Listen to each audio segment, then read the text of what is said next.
Good morning. Good morning, sir. How are you? I'm well, thank you. Yes, sir. We can talk. Okay. Yes, sir. I was saying that on 8th of October 1990, President Kaunda appointed the Second Constitutional Review Commission, which was chaired by Professor Patrick Mvunga, the Solicitor General. The MMD opposed the creation of this commission, which was the four were in forefront of opposing this were you and Mr. Arthur Wiener. And you did not attend the commission. Why, sir? Firstly, we did not oppose the idea of a constitutional commission. We oppose the idea of one person, one party,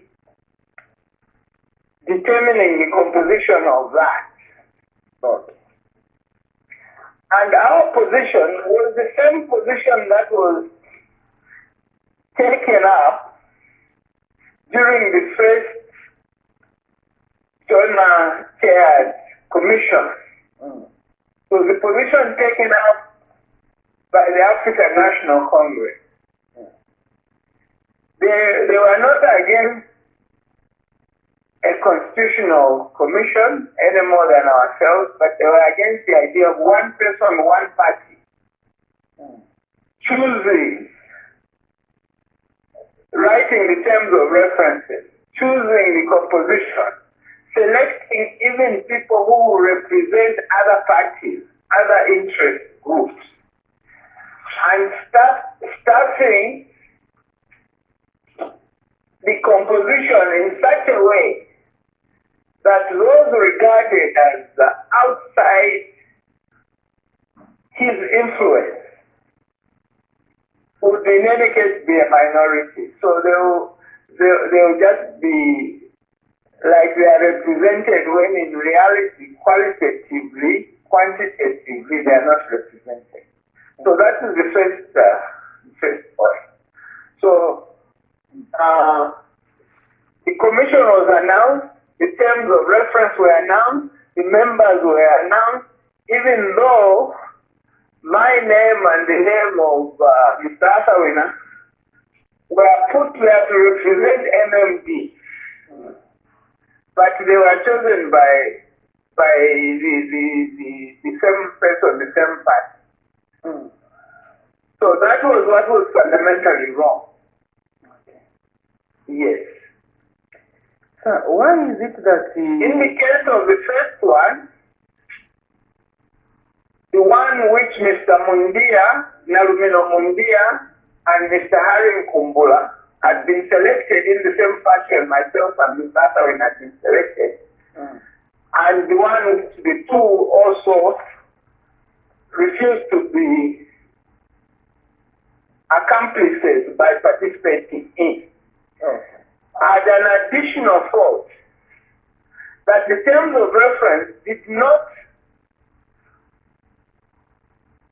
ask people to contribute on whether or not they want a one-party state, but simply on what type of one-party state they wanted.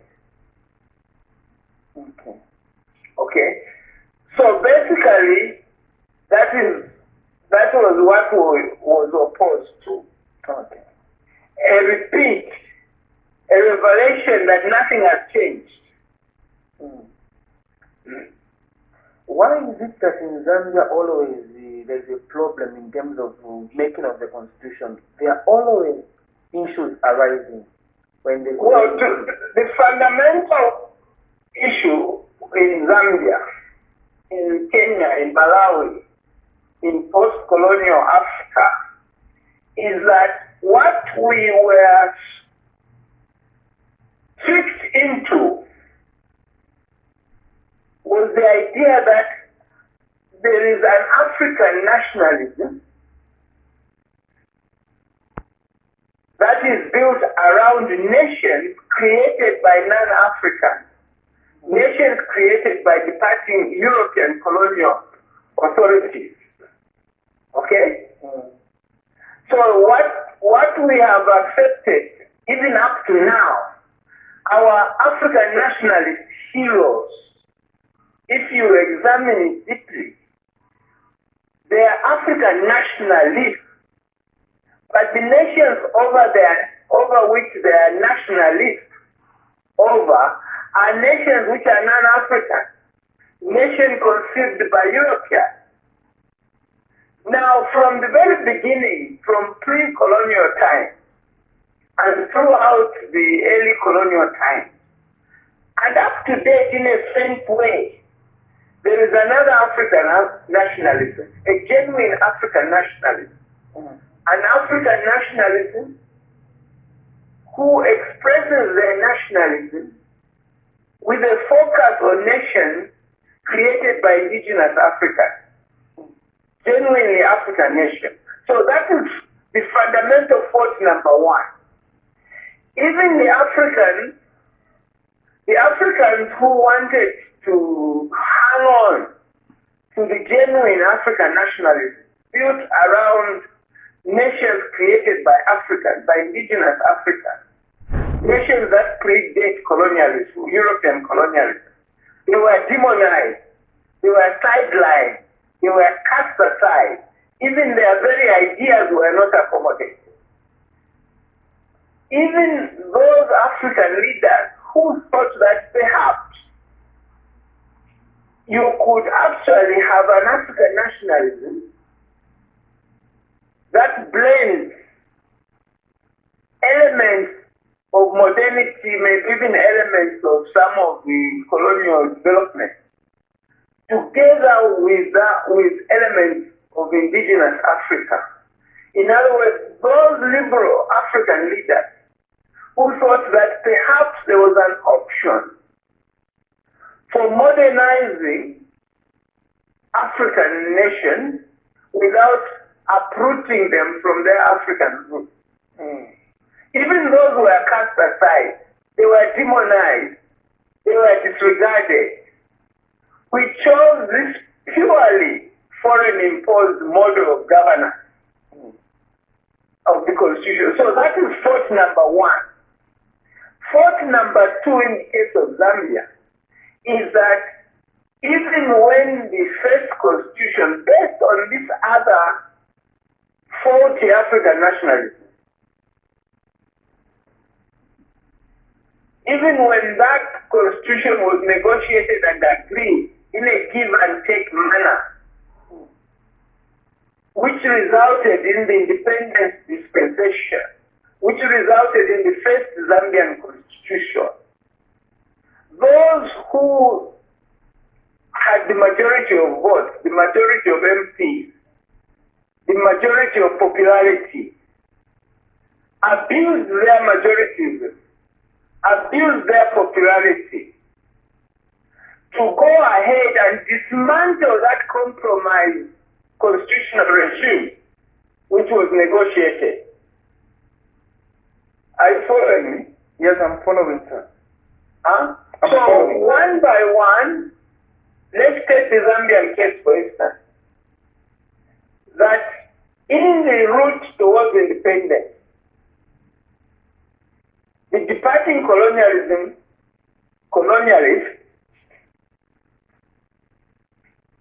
facilitated negotiation between different sectors of those who would in future make up Zambia.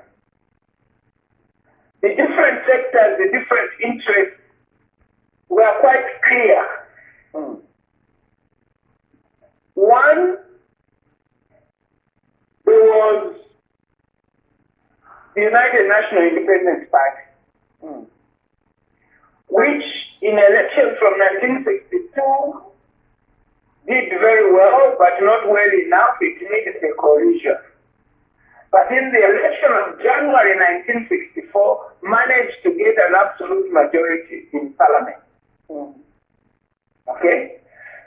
And then the British, by that time, had already decided on a policy of decolonizing, not by creating truly independent African countries, but by creating neo-colonial setups.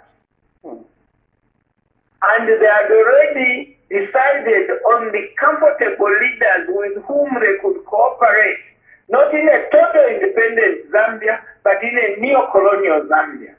And they were quite happy to make those deals with unique leadership, with President Kaunda particularly as late leader of that. So immediately after the election of 64, January 64, 9 months, 10 months before Zambia's independence, they had decided that there would be no other election before it. So they embarked on facilitating negotiation. So one interest group was UNIT, which was already being cast into a majority party in parliament. The other interest group was the African National Congress, which was already being cast into a minority party in parliament at least. Okay? The other interest group was the European settlers who were set to remain in Zambia even after independence, even under a black government. They also had their interest and concern. The fourth interest group was Barotseland. Whether or not Barotseland will go into independence together with Northern Rhodesia to create this Zambia, or whether it will get its independence like Botswana, like Lesotho, like Swaziland. So all those issues,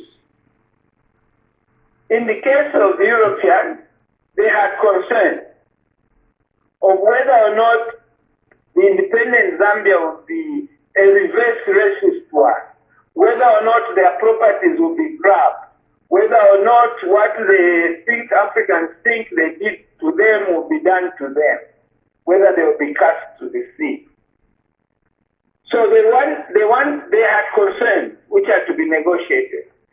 The African National Congress, which was earmarked to be a minority and opposition party, if you will, also had concerned whether this independent Zambia will accommodate opposition, whether this independent Zambia will be multi-party, whether this independent Zambia will have a role for opposition parties. The UNIT had interest and concern. Their interest was to make sure that the blank check given by the voters to make them the majority party could be cashed in full, so that they could take over government totally because they were popular, because they had the majority. So all these forces were facilitated to negotiate. And a compromise was reached in which the minority party, African National Congress, was assured that the opposition would be recognized, that the governance that will not abuse its majorities. The European sectors, they were assured that their property rights, if they can be called rights, would be respected, that there will be no racialism, for instance. The Barotse entities, they were also assured that even within Zambia, Barotseland could be accommodated in a way in which the native government of Barotseland will still be the principal local authority. So the compromise was the Barotseland Agreement.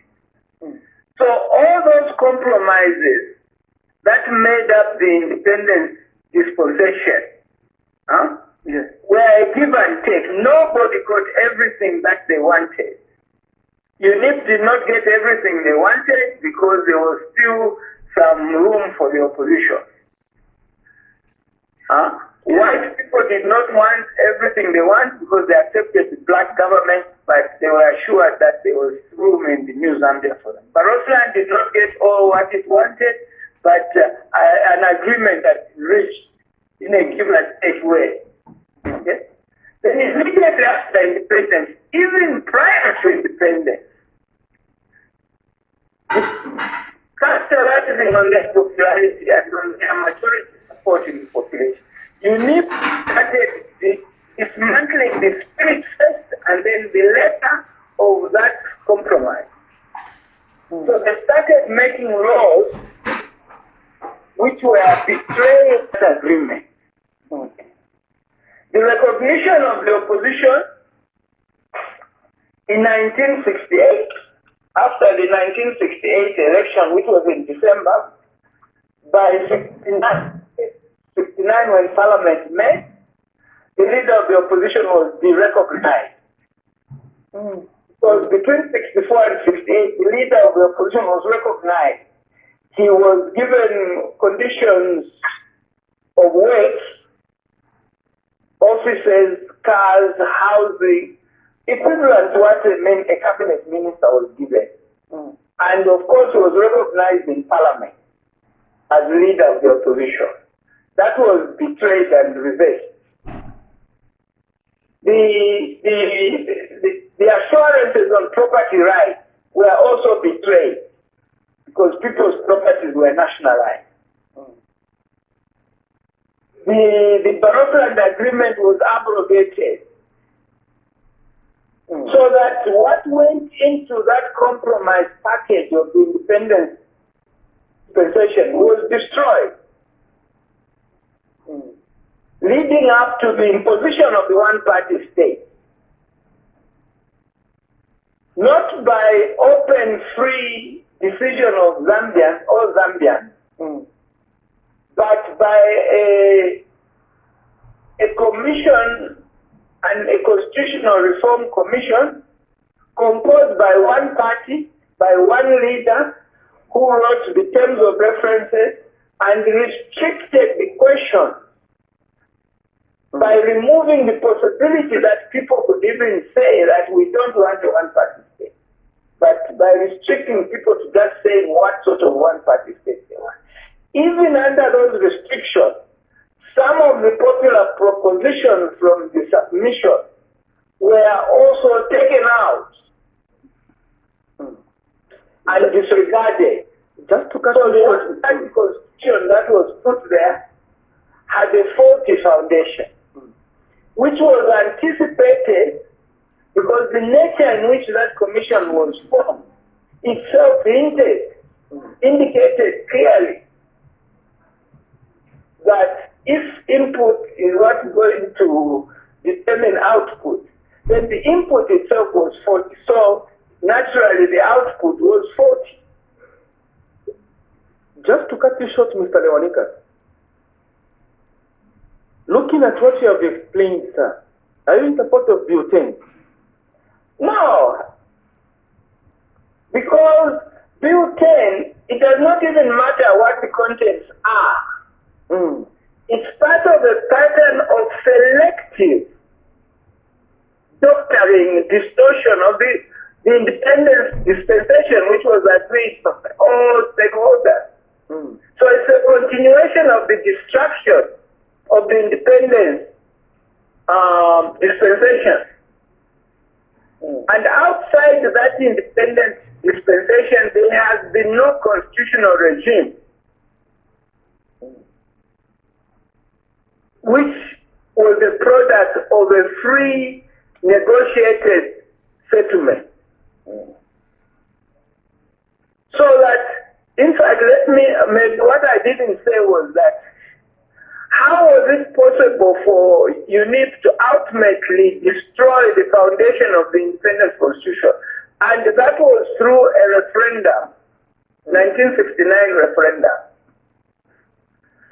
Again, that referendum was also deceitful.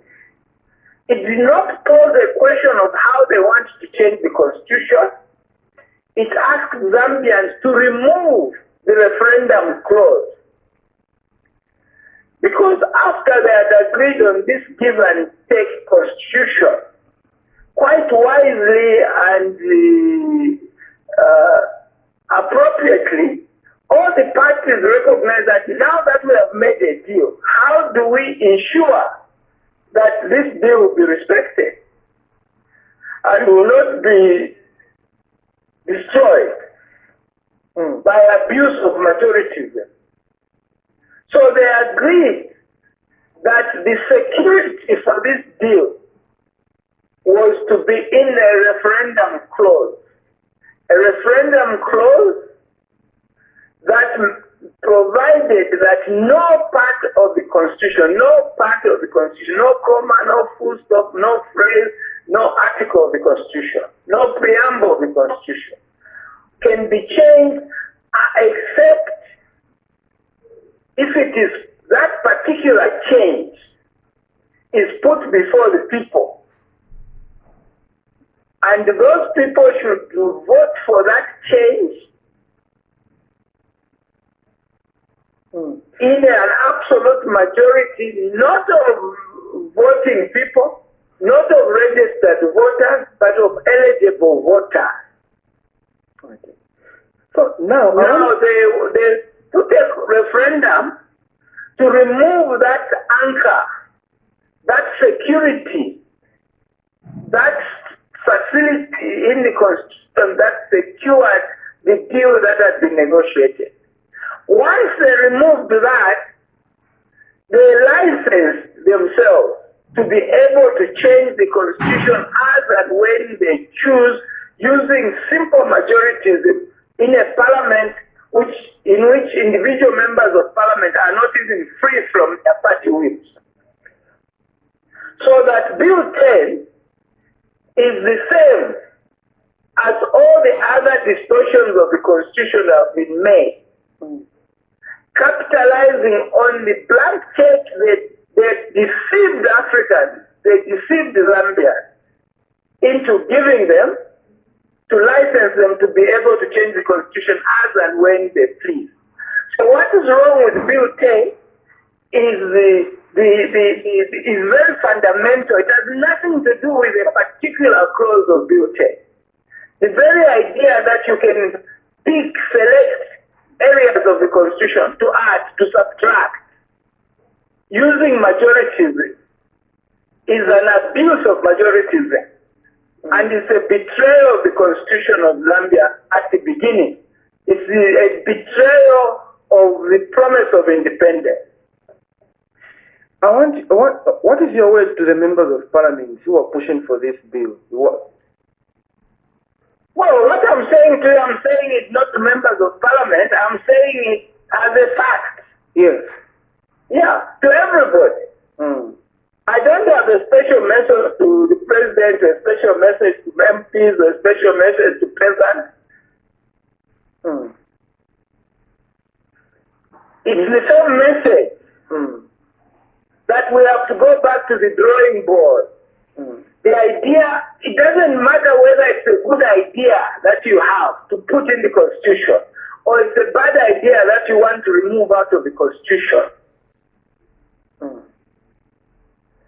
That does not matter. What matters is whether or not you are honoring the independence dispensation, which despite all its faults, at least all the stakeholders properly represented negotiated. None of them got what they want, everything they wanted. It was a give and take. But it was a deal which accommodated everybody to a level of comfort which allowed us to become independent and move forward. And that is the foundation that the regime of youth and the regime of Zambian government from independence has been steadily but surely destroying. It has led to the personalization of state leadership. It has led to the capture of the state by ruling parties. So that the government is not the government of all Zambians. The government is a government of a party. And the party itself is not even led collectively. It is led by a personalized leadership, a cult, a personalized cult. And any product of such a system in which people, a political party, even if it's a ruling party, is not the whole nation. It's a political party, meaning that it's a part of a nation, a bigger society. And those who are not part to it are also members of that same society, that same nation, who should have the same rights as everybody else. You don't lose your rights because your opinions are in a minority, or you don't expand your rights because your opinions are in the majority. That is what is wrong. Okay. Mr. Lewanika, thank you So so that, much. what is wrong with Butane is that it perpetuates. It is a product, in fact, of perpetuated idea that a ruling party is the government, not an agent of government which belongs to all the people. That the government itself, the state itself, is captured and driven by a political party, whether it's majority or minority, it is wrong. That the government leadership, the state leadership should be personalized. Whether that person is Kaunda, whether that person is Chiluba, whether that person is Manawasa, whether that person is Banda, whether that person is Lungu, it is wrong. Mr. Lewanika, thank you so much. Okay. Thank you. Okay.